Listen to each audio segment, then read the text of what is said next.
Hi, I'm Josh Ozersky. I'm here on eHow, and I'm here to show you how to make a perfect grilled cheese and bacon sandwich.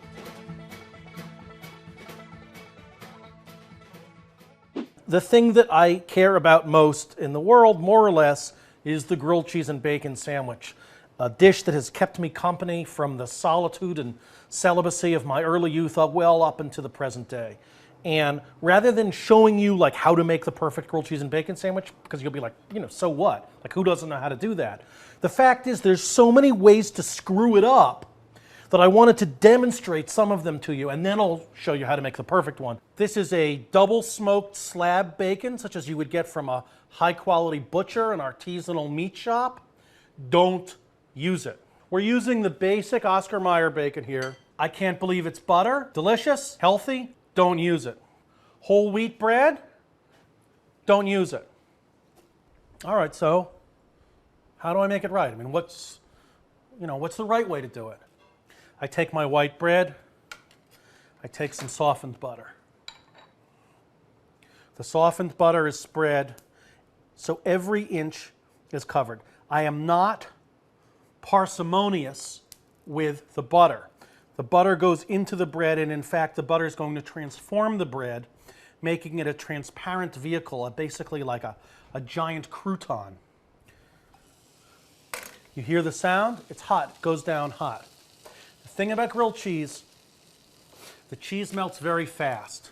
You shouldn't have to flip it and go back and forth and potchkey with it. You should know, cooking it at high heat, it gets perfectly brown and crusty just in the time it takes the cheese to get viscous. So I cover all the real estate. Now I have crispy bread, crispy bacon that's been drained so it's not greasy, and I can break it up. Sometimes I break it up even much finer than this. The point is, because it's crispy, see how it breaks? See how easy it is to break? I mean, I could take it and chop it up with my Chinese cleaver, but I don't need to do that really. In just the time it's taking me to do this, my sandwiches are ready. I can already tell this is basically ready to go. Okay, so probably would be a good idea to do it ahead of time, but since it's softened butter and since everything is prepared and at hand, I can basically do it ad lib. Even so, I always take the time to get that extra little bit, all those parts. There's not 1 inch of this that doesn't have butter on it, because butter is color and butter is texture. By the way, I say butter, but this sandwich classically is made with margarine. I'm not going to try to flip it, whatever. I'm going to lift it. I'm going to hold it, flip it.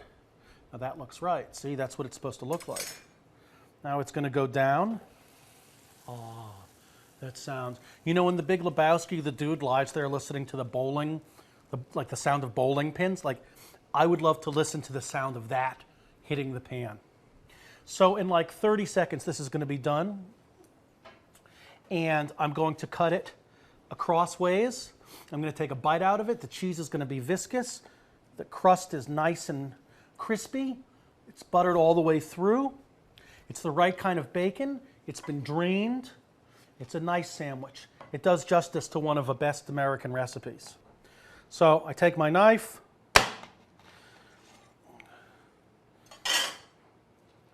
Now it's got crispy bacon, so when I take a bite, it comes right off. Everything holds together. It's delicious. It's viscous. It works just right. I'm Josh Ozersky, and this is eHow.com.